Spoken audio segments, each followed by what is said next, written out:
What is going on, everybody? Welcome into the Ravens Rundown by Chat Sports. I am your host, and on today's show, we dip a little bit into the mailbag. Every single one of these questions are coming from our loyal subscribers on Ravens Rundown who tune into our Tuesday evening live show. We go live every single Tuesday right here on the channel. You get to ask me questions, and I answer them live for you. It's a great time. Make sure to come hang out with us the next time we do it. We are one day away from taking on the Pittsburgh Steelers, so let's get our rally cry in the comment section down below. Go ahead and hit me with as many F-Pits as you can. I want to see 100 of these at least in the comment section down below. This is our rally cry. Let me know in the comments. Our first question coming from Flygon Nation. What is up, my friend? How we doing? He said, is this finally a game where we finally see more of Tez Walker with what he did this past Saturday? Great question, Flygon. Would love to dive into this one. I don't know if we'll see more. I do think we'll see more because what we've seen so far is just one freaking catch. It's just one catch. Now, it was a touchdown. It was awesome. A little toe drag, and John Harbaugh's been saying, he's been in practice more. He's been showing out, right? He's been doing great things, making his name known. But the first 8 weeks of the season, he was inactive. And at that point, I was kind of ready to give up on him, being like, okay, this seemed a little bit like a wasted draft pick. But with what he was able to do on Sunday against the Giants, kind of makes me think there's a chance we see more Tez Walker. I'm not sure. It just kind of depends on how the game plan is going. You never really know, especially the fact that you saw a ton of Tylan Wallace against the Bengals, and then we haven't really seen him much since, okay? You didn't really see anything from Deontay Johnson in the 5 games he's been with this team before the suspension. And so I think we'll see a little bit more, maybe a catch or two, but I don't expect 6 catches, 60 yards. I expect 2 catches, 15 yards, but still, in my opinion, just getting better every single week. Next question's coming in from Truss, Big Truss. Said, who should the Ravens draft in the 2025 NFL draft? Great question, my friend. And it's interesting because we cover a lot of teams here at Chat Sports, and there are a lot of losing teams, and they're already doing mock draft videos every single day. Well, we're winning. We got a lot of playoff football to talk about, a lot of important football to talk about, so I don't get to do that on this channel much. But great question. Would love to dive into it. So my wish list as of right now looks like this. Nic Scourton, number 1. Edge rusher out of A&M. Absolute beast. Number 2, Walter Nolen, defensive tackle out of Ole Miss. Number 3, Benjamin Morrison, cornerback, Notre Dame. And then number 4, Tyler Booker. He's a guard out of Bama. I would love to see this team go edge rusher or interior defensive lineman. I would prefer edge rusher. Also would love to see a safety pick at some point. I don't think that's going to be in the cards for the first round, which I don't think it should be in the cards for the first round. But Benjamin Morrison's a great cornerback. I would not be mad about that at all. And Tyler Booker, he's a great interior guard for Bama. He's a 2-year starter. I think that would be a great pick. I'd be happy with any of the 4 of those. Number 1, though, Nic Scourton, and then kind of in that order. Excited to see who they draft. Excited to see where they'll be drafting. That always obviously hamstrings them just a little bit because they draft later in the draft. But regardless, that's who I want. I want to hear from you guys, though. Who should the Ravens draft in 2025? Let me know. Comment section down below by asking and let me know. Who should they draft? 619 Cali Factor. Do you think we should sign Odell? Well, 619, lucky for you, by the time you're asking this, I haven't done a video of it already. But if you're watching this on Friday, I already talked about this on Wednesday morning. I would like to see it. I don't know if it'll happen, though. Okay? Plain and simple. I think that this coaching staff is a little bit sour on wide receivers since the old Deontay Johnson situation. And I know that, Odell Beckham Jr. has been here before. And he has played with this team. He's played in this system. all of that. I know all of that. But, like, I just think they took a shot on a guy like Deontay Johnson. It's not really working out.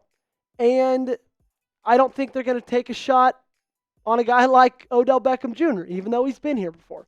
I would love it. In my opinion, it would kind of make perfect sense. But I don't think it's going to happen. Great question, though. We got this next one coming in from Clarence Smith saying, Ravens, should we upgrade our head coach? That's a great question, Clarence. The thing is you got to ask yourself, can you even upgrade your head coach, right?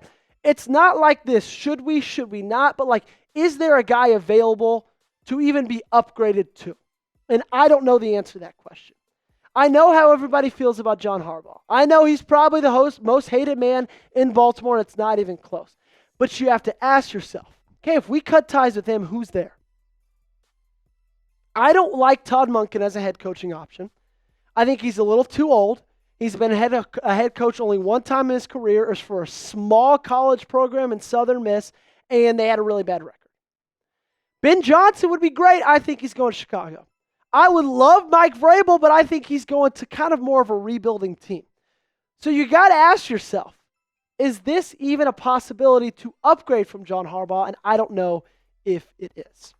We got more questions to get to right here on the channel, but before we get into any of those, I got to give a massive shout out to our sponsor on today's video. That is our friends over at Game Time. Today's show is sponsored by Game Time. It's the only place I go when I'm trying to get tickets to any college football or NFL games. Game Time has an awesome new feature. It's called Game Time Picks, and that makes getting tickets to see your favorite teams play live even easier. Game Time Picks filters out the fluff to show you only incredible deals on great seats. You don't have to waste time searching through thousands of tickets. The tool highlights the best deals, including great and amazing deals, which is the highest value seats at the time. For some events, Game Time Picks also identifies a super deal, which is the best seat value in the venue. Guys, there's so many things I love about Game Time. It's so easy to use. It's the only ticketing app I have in my phone, and they've still got tickets available for this upcoming Saturday, as in tomorrow, against the Pittsburgh Steelers. So head on over to Game Time. Use our code CHATSPORTS for $20 off. Take the guesswork out of buying tickets with Game Time. Download the Game Time app, create an account, and redeem code CHATSPORTS for $20 off your first purchase. Terms apply. Again, create an account and redeem code CHATSPORTS for $20 off. Download Game Time today. What time is it? It is game time. Next one coming from Sweet 122. Who is a free agent that we could sign in 2025? Love that question because you got a lot of really good options, but then you kind of got to ask yourself, do you have the money to sign any of those guys? So this is my 4 best free agents, in my opinion, for the Baltimore Ravens to go after. I think you need safety help. I think you need corner help, secondary help, and I also think you need help on the interior offensive line. I think, number 1, the best free agent available is going to be Trey Smith. And I'm not just saying that because I went to Tennessee, but this guy is an absolute beast. He's been great with the Chiefs on their interior offensive line, has led them, helped lead them to multiple Super Bowls, and I think he's going to command a lot of money. Unfortunately, I think too much money. Kind of same with Jevon Holland, safety out of Miami. These 2 guys on the bottom, Budda Baker, Camryn Bynum, I think are great options at safety. I think they'll command a little bit of less money, especially with Budda Baker, a older guy, but also he's getting a little bit older. Then you got Camryn Bynum. He's only 26. He's been doing great things in Minnesota. Could you add him to this roster, make him a big piece in the secondary going into 2025? Those are the 4 best free agents I have in my opinion. I want you to name them for me. Who should the Ravens sign in free agency in 2025? Let me know down below. If you've got any ideas other than the guys I laid out, let me know in the comment section. Next one coming from Ryan Smith. Do you think Harbaugh should change Faalele to Ben Cleveland and put Voorhees back and move Pat McCarry? Okay, so I think what you're asking, Ryan, is put Ben Cleveland back at right guard, put Voorhees at left guard, put Pat McCarry over to right tackle. I don't think so. Maybe put Ben Cleveland at right guard or put Andrew Voorhees at left guard, but I don't want to move Patrick McCarry to right tackle because I've been really happy with the job that Roger Rosengarten has done. Okay, I talked about it a little bit on Tuesday night, but I think he's been great. Okay, like plain and simple, I've been happy with what he's been doing.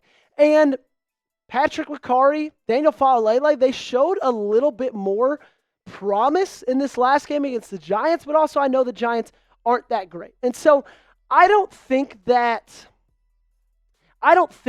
this is a situation where you say, you know what, let's change things up because they've been doing good enough. If you're going to change things up, only change things in the middle of the offensive line, not on the outside with the tackle positions. Next one coming up from X Light, saying #Ravens, should the Ravens trade any of our star players? I don't think so. Because I don't know if you have any like young star players that you want to part with that you could get like enough for to make it super worth it. And I also don't think you're in a position where you're trying to get draft picks. You're trying to get capital. You're trying to get things like that. You are in win now mode. And what does that mean? What does that need? That needs star players. So I don't think they should trade away any star players for draft picks or anything like that. If you're going to trade away some for like one megastar, I would say maybe I would think about it for like a Micah Parsons or something like that. But if you're trading them just for draft capital, forget it. That's for teams in the bottom 10 in the NFL. That's not for teams with a quarterback like Lamar Jackson who are competing for Super Bowls. Last question of the day from Read a Book, saying, what is your best sports memory? Great question, my friend. I've got two, okay? And I apologize because neither of them are Ravens related, but I know I'm going to get a ton in the comment section about that. So I'm going to go with my two. Number one, senior year of college, Tennessee took on Alabama at home. I was fifth row because I was a senior, so I got a little bit better of seating, and beat them for the first time in 16 years. We stormed the field, took down the goalposts. It was electric. Like, maybe not even greatest sports memory of my life, maybe greatest memory. Don't tell my wife. Other one I'm thinking of, 2011, Rangers. I grew up in Arlington, Texas. Rangers clinched to go to the World Series for the first time ever in their history. And I was there with my dad, my grandpa, and my uncle. And so it was like a super special moment. But I would say those two. Okay, great question, though, Read a Book. You guys let me know what is your greatest sports memory in the comment section down below. Thanks so much for tuning in. This has been Ravens Rundown. Again, if you want to have your chance to be on one of these episodes in the future, come join us Tuesday evenings at 5:30 Eastern Time. We go live. You can ask me questions then. I'll answer them, so make sure that you're there. Hit that subscribe button.